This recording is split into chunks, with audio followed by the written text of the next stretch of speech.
listening to Brian Sussman on Hot Talk 560 KSFO. Oh, it's time for the Idiot Reel on KSFO. We take a look at what the politicians, the celebrities, the drones, the dweebs, the zombies have all said during the course of the week. And our producer, Sherry, puts together a fantastic reel. You can always see this on YouTube later in the day, or if you're a friend of mine on the Facebook, Brian Sussman Show, we've got it there for you as well. It's put together by our friend Irene from down Texas way. Who's on the Idiot Reel today? Well, it's very simple. We start with Rahm Emanuel and his appeal to Chicago voters. Then you've got Joe Biden and President Obama. They're actually doing this teleprompter usage, and this will be for a group of 10 people. Yeah, 10 people, and they're using a teleprompter. Then we've got a crazy Muslim cleric who wants to take over the world. Michelle Obama comes in, trying to encourage the troops. You've got a whole bunch of folks from this One Nation protest that went down over the weekend. You know, people just absolutely freaking out because some right-wingers are taking their pictures. Oh, and then the medical czar, Michael Berwick, the guy who was never confirmed by the Senate. He talks about the redistributional properties of health care. And then Michelle Obama kind of winds it down for us. Ladies and gentlemen, often imitated, never duplicated. It is the KSFO Friday Idiot Reel.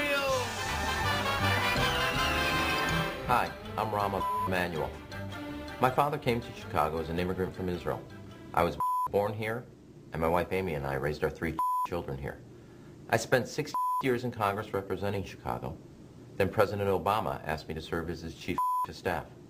It was a great honor to work for him, but I'm glad to be home. So, Mr. President, I think the President is here. I'd like to invite him to come out. Mr. President, it's an honor working with you on this. Thank you. Thank you. Thank you, sir. I'm gonna hey, guys, everybody have a seat. Have a seat. Well, I wanted to stop by to comment on all the great work that the Middle Class Task Force is doing.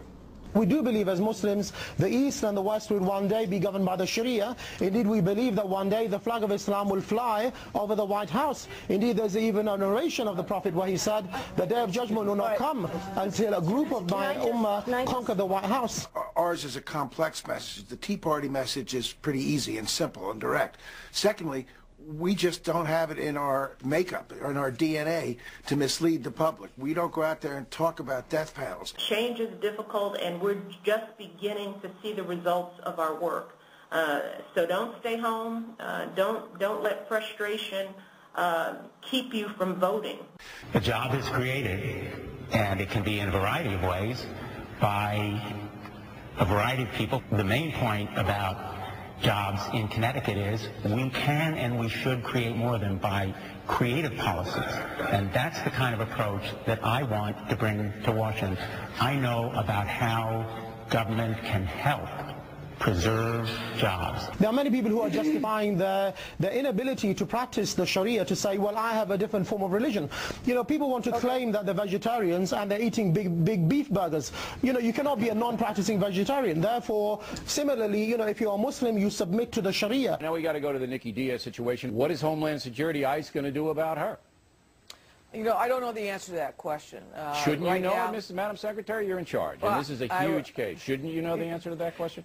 Well, I'll know it at some point, but I don't know it right now. I mean, I think obviously this is ultimately a matter for California voters to decide in terms of the impact on the governor's race. That's a federal matter, though. No. Can you assure my viewers that the federal government will do something about this Nicki situation? I will assure them that we will look at this very seriously. Well, maybe Meg Whitman is not the ideal person for governor if she was on notice that she had an undocumented worker and continued to employ her, and that's inconsistent with her stated position that employers should be held accountable. You know, that is your idea. You can't keep making this stuff up. And you can't spin it just to support Meg Whitman, although you may try. Yes, you are, because we showed the document. I've never met Meg Whitman. Well, I don't know her. Okay, but I don't know her. I'm looking at the facts. I don't even know the woman. Well, get out of the way. What do you think this is? You asshole? You don't take my picture. Don't take my picture, okay? Do not take my picture. And I mean it. Do not take my picture. I don't care. Don't take my picture. I don't care. Don't take my picture.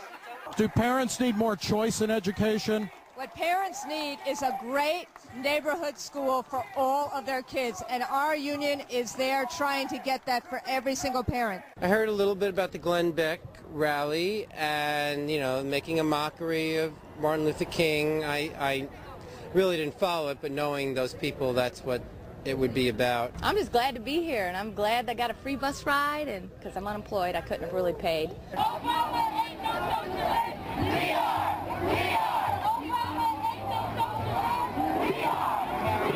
It's time that the rich give back to the poor. When the Bush administration came in, they gave the rich a cut in the tax. We said no more, you know what I mean? Because why should the poor people wait for the rich?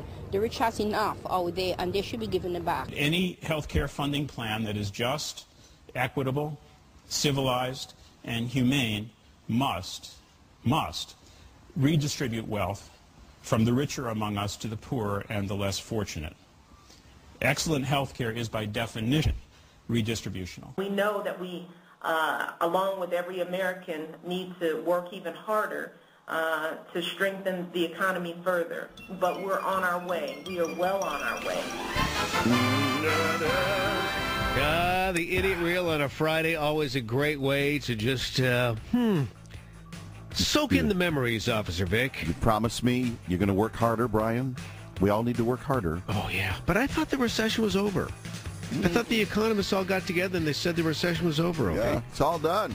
Hey, I hope you go outside and enjoy those Blue Angels today. Don't take my picture. It's going to be fantastic.